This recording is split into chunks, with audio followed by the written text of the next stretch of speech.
Διεκδικήσουμε την υγεία, γιατί είναι η αξιοπρέπειά μας και για τους κατοίκους της Θήβας και για τους κατοίκους της Λιβαδιάς και για τους κατοίκους των χωριών μας. Στο ψήφισμα που προτείνει το Εργατικό Κέντρο απλώς, εγώ θα ήθελα να προσθέσω, επειδή είναι καλή αυτή εδώ η κίνηση που ξεκίνησε, αλλά να μην την αφήσουμε εδώ πέρα, και πρέπει να ενημερωθούν οι 130.000 κάτοικοι της περιοχής μας, όλου του νομού, να συσταθεί επιτροπή η οποία θα ενημερώσει και θα πάρει εις βάρνα όλα τα χωριά και τις πόλεις της περιοχής μας και να πάμε σε ανατρεπτικές κινήσεις, όχι από τις θεσμικές αυτές που προτείναμε, που πρότεινε και το Εργατικό Κέντρο,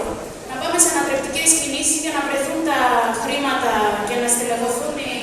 τα δύο νοσοκομεία και της Λιβαδιάς και της Θήβας με νοσηλευτικό, ιατρικό, τεχνικό, διοικητικό προσωπικό,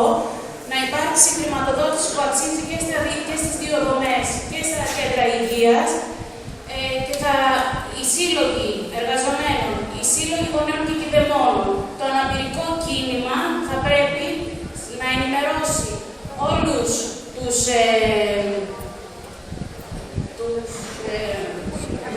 εργαζομένους και να πάμε σε κλείσιμο εφορίας στη Θήβα και στη Λιβαδιά. Αν βάζοντας και τα θεσμικά θέματα, αν δεν έχουν λυθεί, δεν έχουν στελεχωθεί τα νοσοκομεία σε μια συγκεκριμένη ημερομηνία,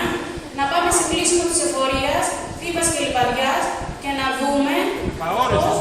επαόριστο και να δούμε πώς και αν και πότε θα βρεθούν χρήματα. Και μέχρι τότε όλοι όμως, και οι πολίτες της Λιβαδιάς και της Θήβας και των χωριών, να είμαστε απ' έξω από τις εφορίες για να διεκδικήσουμε το δικαίωμά μας στην υγεία, το δικαίωμά μας στην ποιοτική παροχή υπηρεσιών υγείας.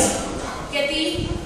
οι μνημονιακές πολιτικές που μας έχουν επιβάλει οδηγούν στη γενοκτονία. Και εμείς αυτό πρέπει να είμαστε οι ίδιοι πολίτες που θα το ανατρέψουμε και να μην περιμένουμε στις θεσμικές παρεμβάσεις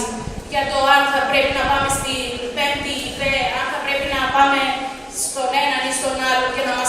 μας τάζουν. Οι ίδιοι πολίτες πρέπει να πάρουμε την κατάσταση στα χέρια μας, αλλιώς θα συνεχίσουμε και θα πηγαίνουμε στα νοσοκομεία χωρίς παροχή υγείας, με το να πεθαίνουν οι δικοί μας άνθρωποι. Ευχαριστώ.